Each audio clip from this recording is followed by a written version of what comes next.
नमस्कार। राजसी आन बान और शान की धरती राजस्थान को मैं आसिफ खान नमन करता हूं। गौरवशाली इतिहास और सांस्कृतिक विरासत की छाप इस धरती के कण कण में साफ दिखाई देती है। राजस्थान को अमर वीरों ने अपने असाधारण साहस, शौर्य और पराक्रम से सींचा है और वर्तमान में भी ऐसी दिग्गज हस्तियां हैं जो हैं तो अलग अलग कार्यक्षेत्र से, लेकिन राजस्थान के विकास में सराहनीय योगदान दे रही हैं। राजस्थान का गौरव बढ़ाने वाले दिग्गजों को हम सलाम करते हैं। यह अनूठा मंच है देश के सबसे बड़े न्यूज नेटवर्क न्यूज 18 के खास कार्यक्रम श्री राम पापड़ प्रेजेंट्स न्यूज 18 राजस्थान मरु सम्मान का powered by paid air service private limited and को powered by Shri Ajab foods private limited. इस कार्यक्रम में आए हुए आप सभी सम्मानित अतिथियों का मैं स्वागत और अभिनंदन करता हूं। इस विशेष आयोजन के पीछे हमारा मकसद है राजस्थान की शिक्षा व्यवस्था और इंडस्ट्रियल डेवलपमेंट के बारे में विस्तार से बात करना। आज यहां पैनल डिस्कशन में विभिन्न क्षेत्रों के दिग्गज शामिल होकर अपने विचार व्यक्त करेंगे। इसी के साथ मरु सम्मान का यह महामंच साक्षी बनेगा उन दिग्गज हस्तियों के सम्मान का जो अपनी मेहनत, लगन और विजन से कामयाबी की बुलंदियां छू रहे हैं और राजस्थान की तरक्की को नई दिशा दे रहे हैं। सबसे पहले हम आभार प्रकट करेंगे उन सहयोगियों का जिनके सहयोग से इस विशेष आयोजन को साकार किया जा रहा है। Shri Ram papad private limited, paid air service private limited, Shri Ajab foods private limited, Longi industries, Ganganagar commodity limited, physical share solution private limited, PKMNC Pandit Krishna Chandra memorial neuroscience centre, रूस्टार, जेनेवो, Vinayak school Sikar, Delhi defence academy Churu, career education group Churu, Gram Uttam group of education Mandrela, Shraddha imaging and research centre Sikar, Adarsh Pilani education trust Pilani, Dhatarwal college of pharmacy Lamba Hamirwas Mandrela, Mateshwari construction company Churu, Rohila nursing home multi speciality hospital Rajgarh Churu, KBM education group Mandrela Jhunjhunu, wonder cement, intact age of education and scholarship private limited. हम आप सभी सहयोगियों का हृदय से आभार प्रकट करते हैं। अब मैं न्यूज 18 राजस्थान के एडिटर अमित भट्ट से आग्रह करूंगा कि माननीय अतिथियों का स्वागत और अभिनंदन करें। हमारे मुख्य अतिथि माननीय शिक्षा मंत्री राजस्थान श्री बीडी कल्ला जी, विशिष्ट अतिथि माननीय महापौर नगर निगम बीकानेर श्रीमती सुशीला कंवर राजपुरोहित जी का, और बीकानेर के संभागीय आयुक्त श्री नीरज के पवन जी, आईजी बीकानेर रेंज श्री ओम प्रकाश जी। इसके साथ ही मैं न्यूज 18 राजस्थान के एडिटर अमित भट्ट से आग्रह करूंगा कि आप स्वागत भाषण के माध्यम से अपने विचार व्यक्त करें। न्यूज 18 राजस्थान की हमेशा से परंपरा रही है कि वो राजस्थान की उन प्रतिभाओं को, राजस्थान के उन कर्मवीरों को, राजस्थान के उन सपूतों को, राजस्थान के लिए जो समाज और कम्युनिटी के लिए जिन्होंने काम किया है, उन सभी को प्रोत्साहित करता रहा है। तो हमारी आज कोशिश है कि समाज के लिए जिन्होंने अच्छा काम किया है, जो एक उदाहरण बनकर उभरे हैं, उनको हम ये सम्मान कर सकें ताकि और लोग हैं वो भी उससे प्रेरणा ले सकें और अपने समाज के लिए, अपने राष्ट्र के लिए, अपने देश के लिए अपना योगदान दे सकें। आप सभी का यहाँ पर इस आयोजन का भागीदार बनने के लिए बहुत बहुत धन्यवाद। मैं आप सभी का न्यूज 18 परिवार की तरफ से बहुत बहुत स्वागत करता हूँ। राजस्थान मरु सम्मान में अब हम बढ़ते हैं अपने पहले पैनल डिस्कशन की तरफ, जिसमें राजस्थान के एजुकेशन सिस्टम से जुड़े जरूरी मुद्दों पर बातचीत की जाएगी। इसके लिए मैं मंच पर आमंत्रित करूंगा डॉक्टर श्वेत गोस्वामी, कमलेश चंद्रा जी, शिखा शर्मा को।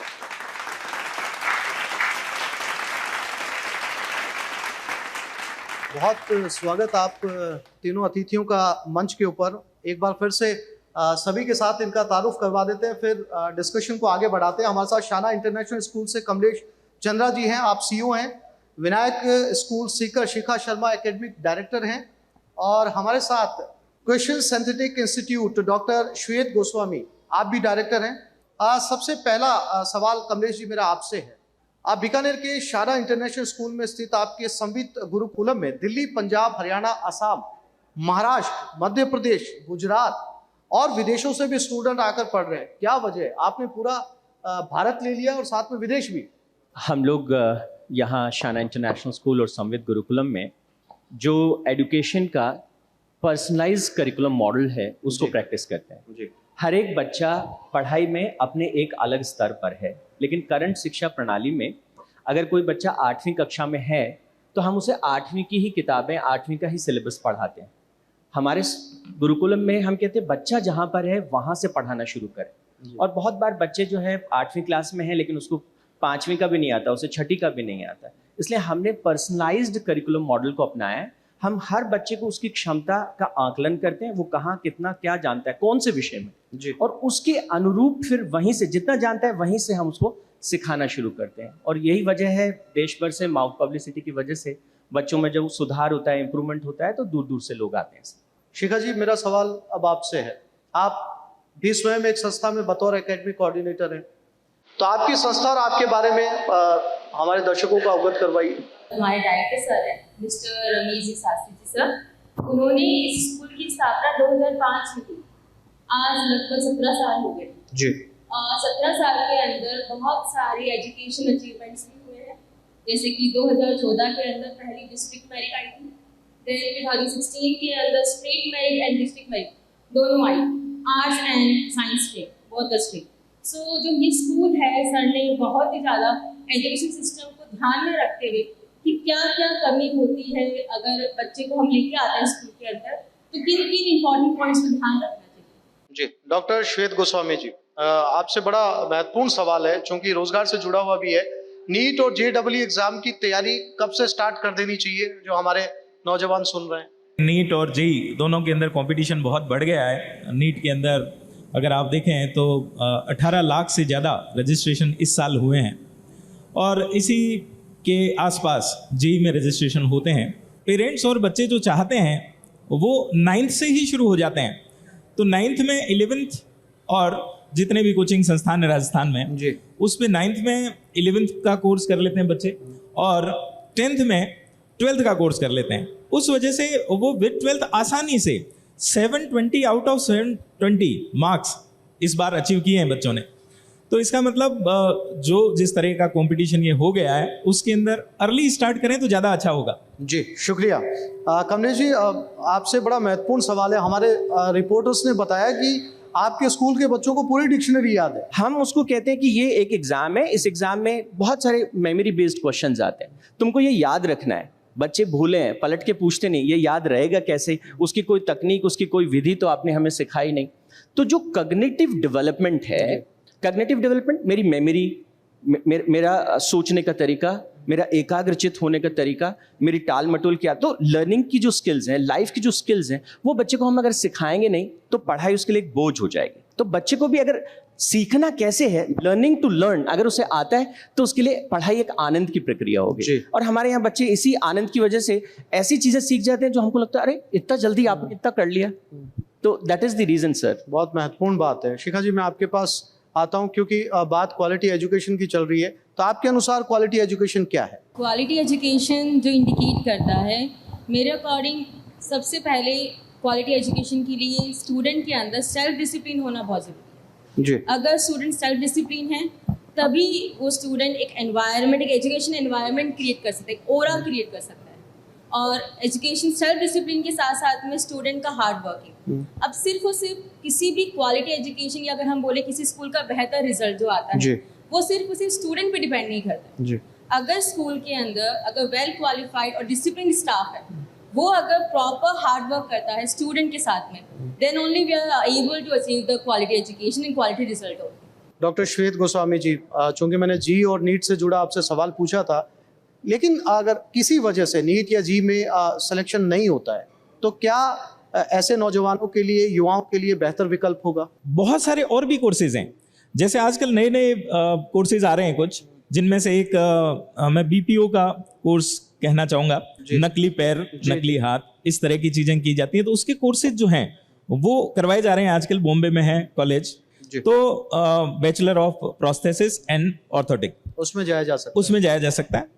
कुछ लोग जो होते हैं वो बोलने में कुछ हकलाते हैं, उसी के साथ सुनने में बड़ी प्रॉब्लम होती है, तो एक कोर्स होता है BASLP का, उसको ज्वाइन कर सकता है बायोलॉजी का स्टूडेंट। अगर जेई में नहीं हुआ उसका, आईआईटी में नहीं हुआ, तो एनआईटीज हैं खूब सारे, उसके साथ आप देख सकते हैं कि आर्किटेक्चर उसके कोर्सेज हैं, डी प्लानिंग का कोर्स है, तो उसमें जाया जा सकता है। तो बहुत सारे कोर्सेज अवेलेबल ध्यान दें तो इसमें भी जी, जी, अपना जी। आगे जाके करियर बना सकते हैं। आप तीनों मेहमानों का बहुत बहुत शुक्रिया, आप मंच पे आए, डिस्कशन में हमारे साथ आपने हिस्सा लिया।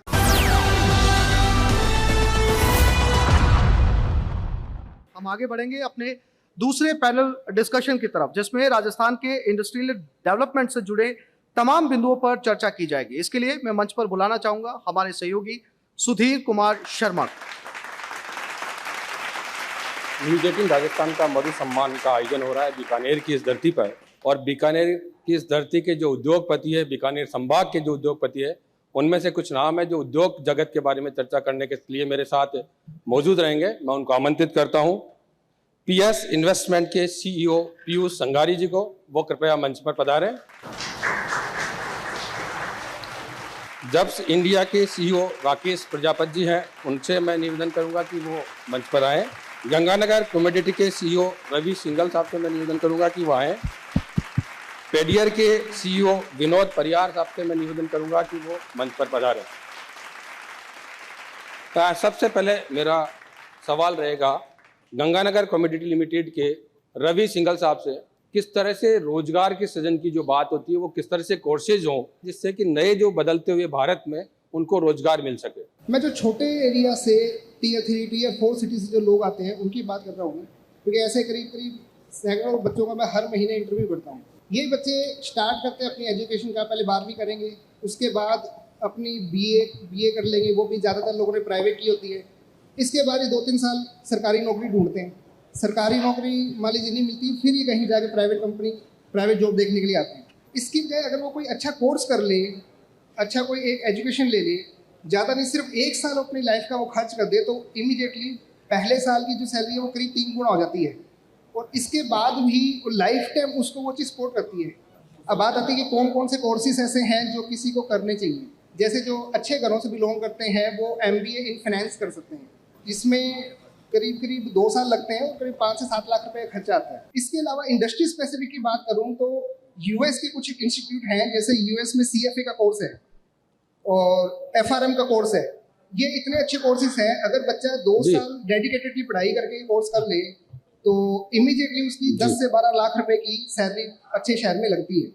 पेडियर के सीईओ है विनोद परियार हमारे साथ है।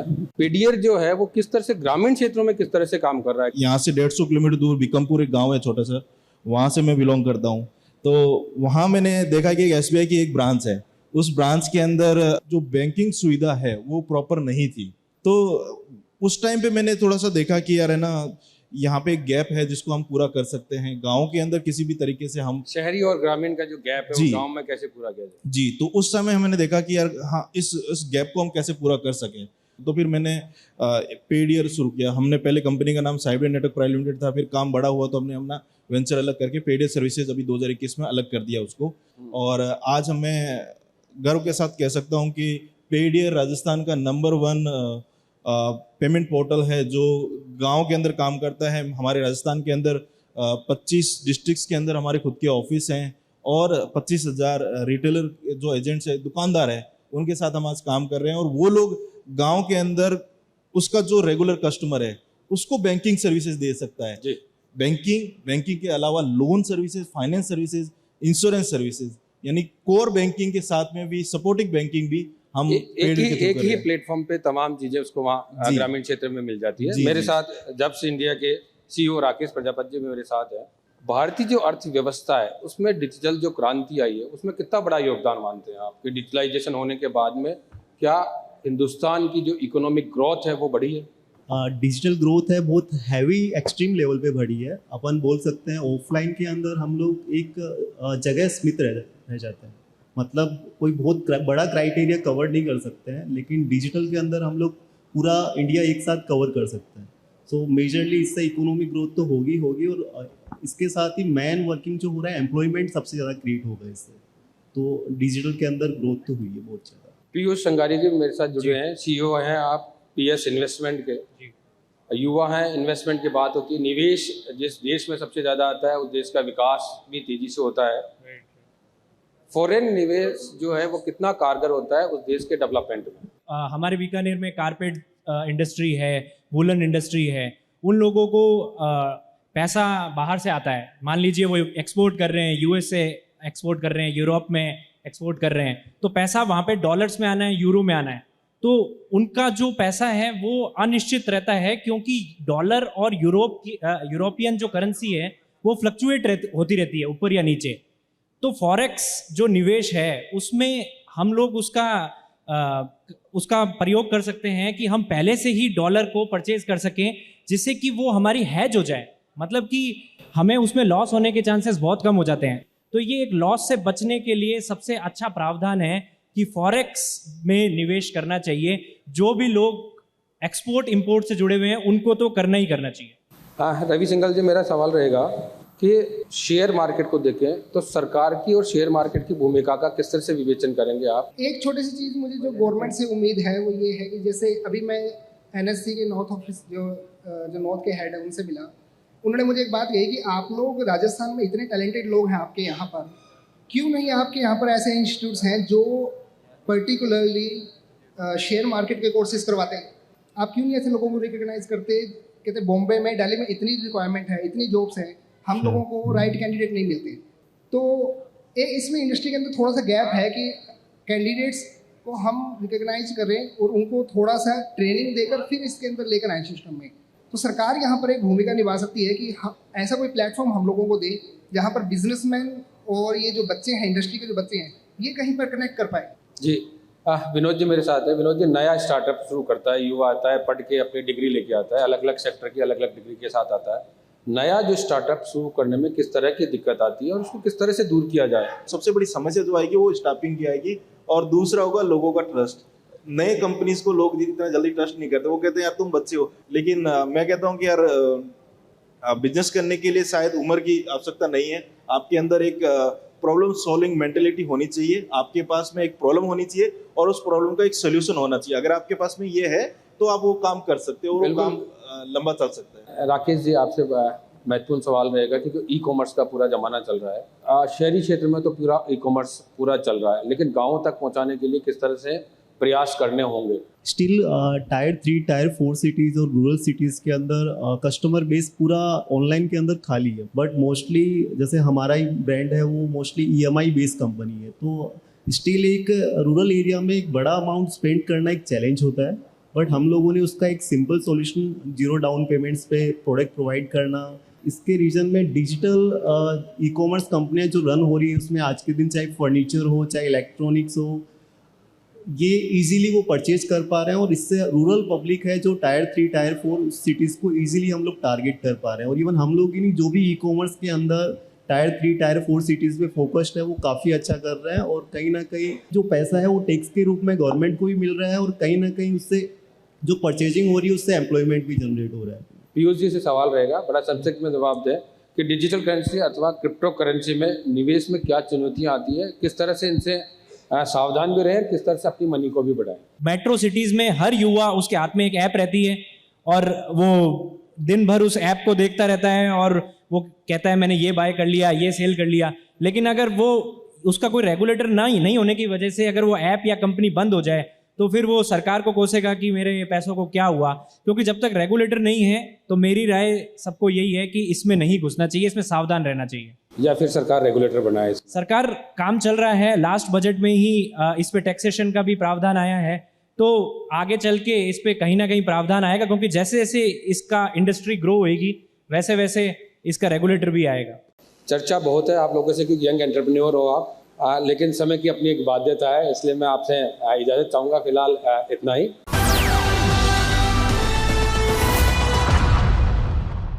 न्यूज 18 राजस्थान मरु सम्मान में समय है हमारी माननीय विशिष्ट अतिथि के बहुमूल्य विचार जानने का।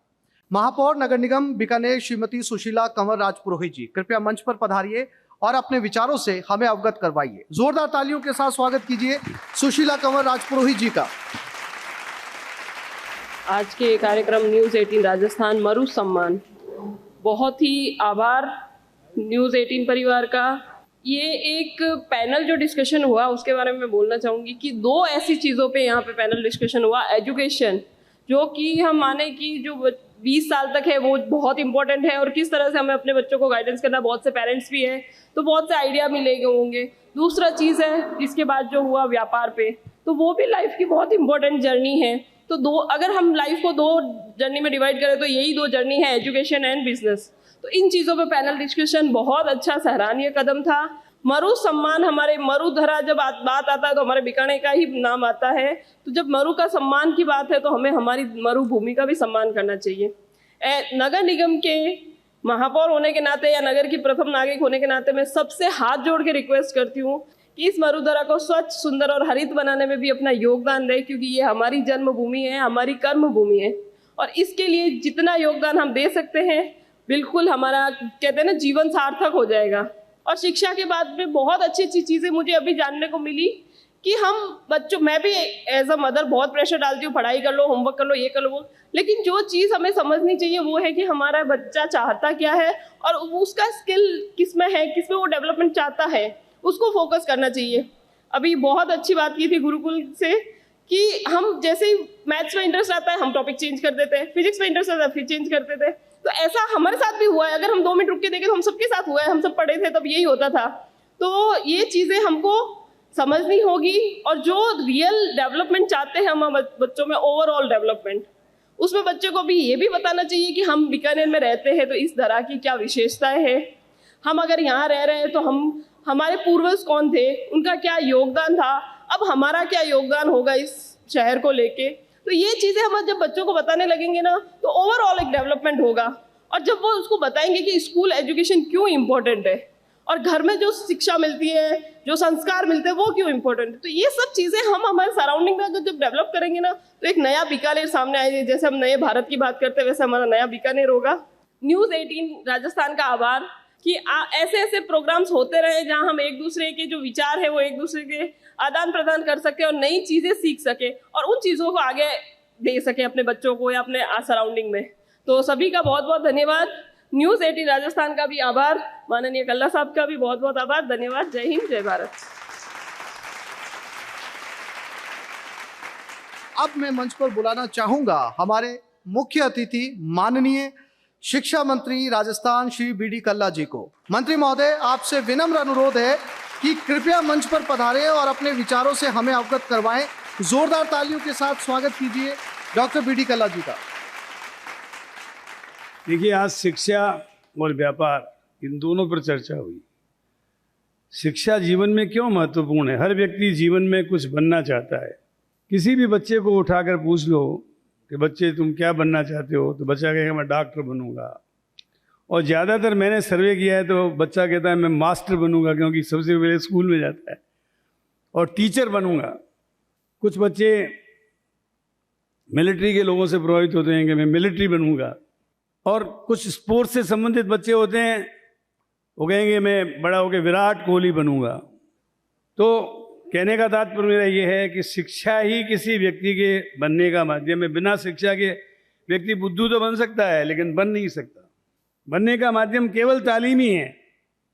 इसलिए तालीम पर आज तक बहुत सारे शोध हुए, बहुत सारी रिसर्च हुई, कई आयोग बैठे, अभी भी भारत सरकार ने भी नई शिक्षा नीति दी है। लेकिन कुल मिलाकर शिक्षा व्यक्ति को अंधेरे से प्रकाश की ओर ले जाती है। विद्या ददाति विनयम, विद्या विनयेन शोभते। विद्या विनयशीलता प्रदान करती है और विनयशील व्यक्ति को ही विद्या शोभा देती है। तो शिक्षा के साथ संस्कारवान होना बहुत जरूरी है। और इसके साथ साथ जो व्यापार की बात हुई, व्यापारे वस्ते लक्ष्मी, व्यापार जहाँ होता है वहाँ लक्ष्मी जी का निवास होता है। लेकिन व्यापार जो है उसमें भी honesty is the best policy. लेकिन इसमें खास सावधानी ये बरतनी है। हमारे माननीय मुख्यमंत्री जी ने 3 वर्ष तक कोई लाइसेंस लेने की जरूरत नहीं है, कोई भी व्यापार शुरू कर सकते हो आप। आज कोई किसान वेयर हाउसिंग का गोदाम बनाना चाहता है, 1 करोड़ रुपए का खर्चा लगता है, 50 लाख रुपए सब्सिडी। यदि कोल्ड स्टोर बनाना चाहता है, 1 करोड़ रुपए का खर्चा हुआ तो 50 लाख रुपए की सब्सिडी। कोई व्यापारी बनाना चाहता है तो उससे 30 लाख रुपए की सब्सिडी। इन दोनों कामों में और ज़मीन जिसके नाम पर है उसको 50 लाख की सब्सिडी। कोई सोलर प्लांट लगाना चाहें, गवर्नमेंट के खुद के कारखानों में 40 पैसे पर यूनिट इलेक्ट्रिसिटी ड्यूटी लगती है, लेकिन यहाँ पर सोलर कोई पावर प्रोजेक्ट लगाता है तो 5 वर्ष तक उसको ड्यूटी देनी नहीं पड़ती। कितना बड़ा फायदा है, आप देखिए 40 पैसे पर यूनिट की छूट हो गई उसको। और इसके साथ साथ ज़मीन में और चीज़ों में सब में कंसेशन मिलते हैं। हमारे जितने भी पड़ोसी राज्यों के व्यापारी है, गुजरात, महाराष्ट्र, कोलकाता, चेन्नई, वो लोग यहाँ आ रहे हैं। भूमि, पूंजी, श्रम, संगठन और साहस, ये 5 चीज़ें व्यापार के लिए ज़रूरी है, उद्योग के लिए ज़रूरी है। इसलिए निर्णय में देरी करेंगे तब तक दूसरे लोग आ जाएंगे, फिर आप ताकते रह जाएंगे। इसलिए निर्णय बहुत ज़रूरी है। अभी मैंने डिबेट सुनी, उस डिबेट में आपने ऐप्स के बारे में, नियामक कोई बनना चाहिए, इसके बारे में काफ़ी अच्छे विचार दिए, लेकिन कुल मिलाकर के ये है कि समय पर सही डिसीजन हो जाता है तो व्यापार और उद्योग आगे बढ़ जाता है। इसलिए आइए भूमि, पूंजी, श्रम, संगठन और साहस का सांगोपांग सदुपयोग करके उद्योग को जमाएं।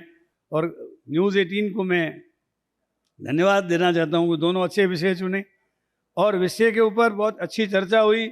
और कुल मिलाकर के बीकानेर के काफ़ी अच्छे लोग जिनका आज आप सम्मान करने जा रहे हैं, मरूस, मैं उनका अपनी ओर से, न्यूज़ 18 की ओर से हार्दिक स्वागत और अभिनंदन करता हूं।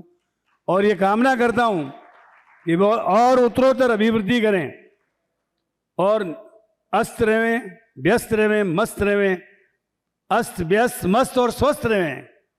तो पहला सुख निरोगी गया। निरोग रहेंगे तो दाल रोटी भी अच्छी लगेगी, बादाम का हलवा भी अच्छा लगेगा, लेकिन स्वस्थ नहीं रहोगे तो कुछ भी अच्छा नहीं रहेगा। इसलिए स्वस्थ रहें, मस्त रहें और उत्तरोत्तर प्रगति करते रहें। इन्हीं शब्दों के साथ मैं अमित जी और इनकी पूरी टीम का, सुधीर जी का, आसिफ जी का, सभी का आभार व्यक्त करता हूं और आप सब लोगों के उज्जवल भविष्य की मंगल कामना करते हुए अपनी वाणी को विराम देता हूं। जय हिंद।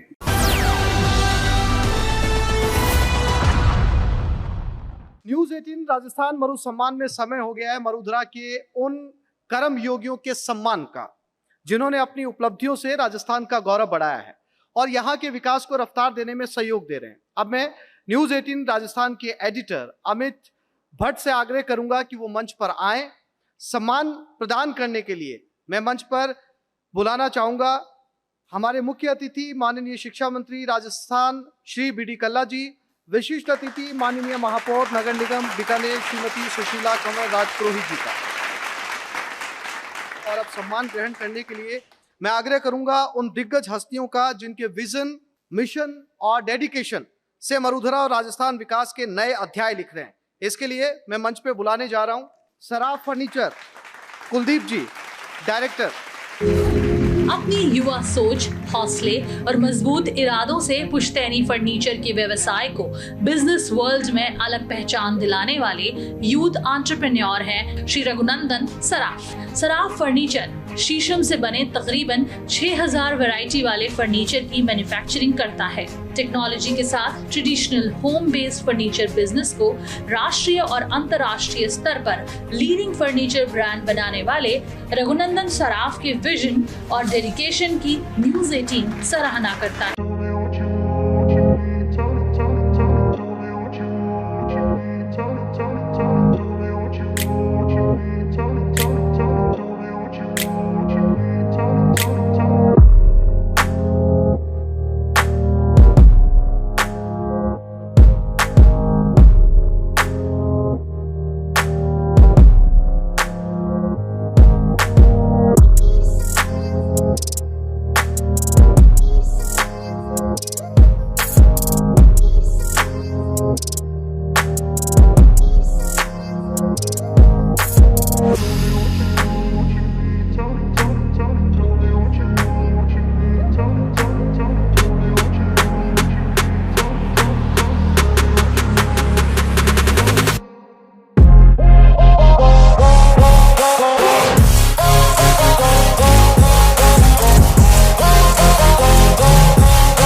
सही सलाह खास तौर से परेशान इन्वेस्टर को उनके इन्वेस्टमेंट को वापस पाने में सटीक परामर्श देकर बेहतरीन काम कर रही है physical share solution private limited. Investment और फिजिकल सिक्योरिटीज से संबंधित बेहतर सुविधाएं दे रहे PSSPL और उसके पीछे श्री सुयश शर्मा के विजन को, मिशन को न्यूज़ 18 नमन करता है।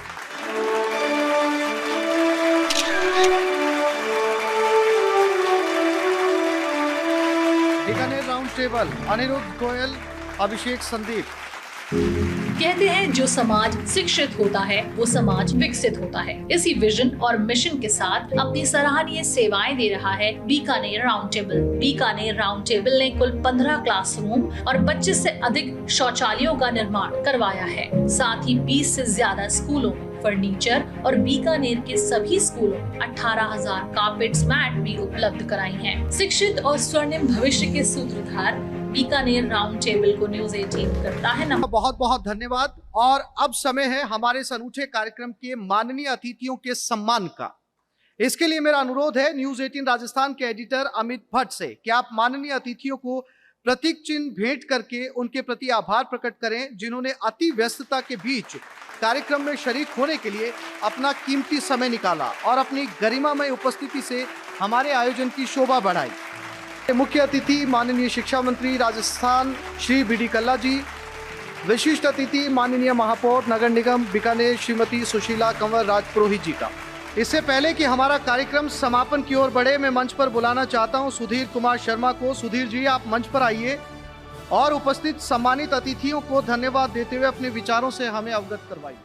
बीकानेर की धरती पर आयोजित हो रहे न्यूज़ 18 के मरु सम्मान समारोह में पधारे शिक्षा मंत्री BD कल्ला साहब, बीकानेर मेयर सुशीला कंवर जी और तमाम अतिथियों का मैं हृदय से आभार प्रकट करता हूं। न्यूज़ 18 राजस्थान की तरफ से आभार प्रकट करता हूं। इतने व्यस्त कार्यक्रम अपने छोड़कर और इस कार्यक्रम में आप लोग शरीक हुए।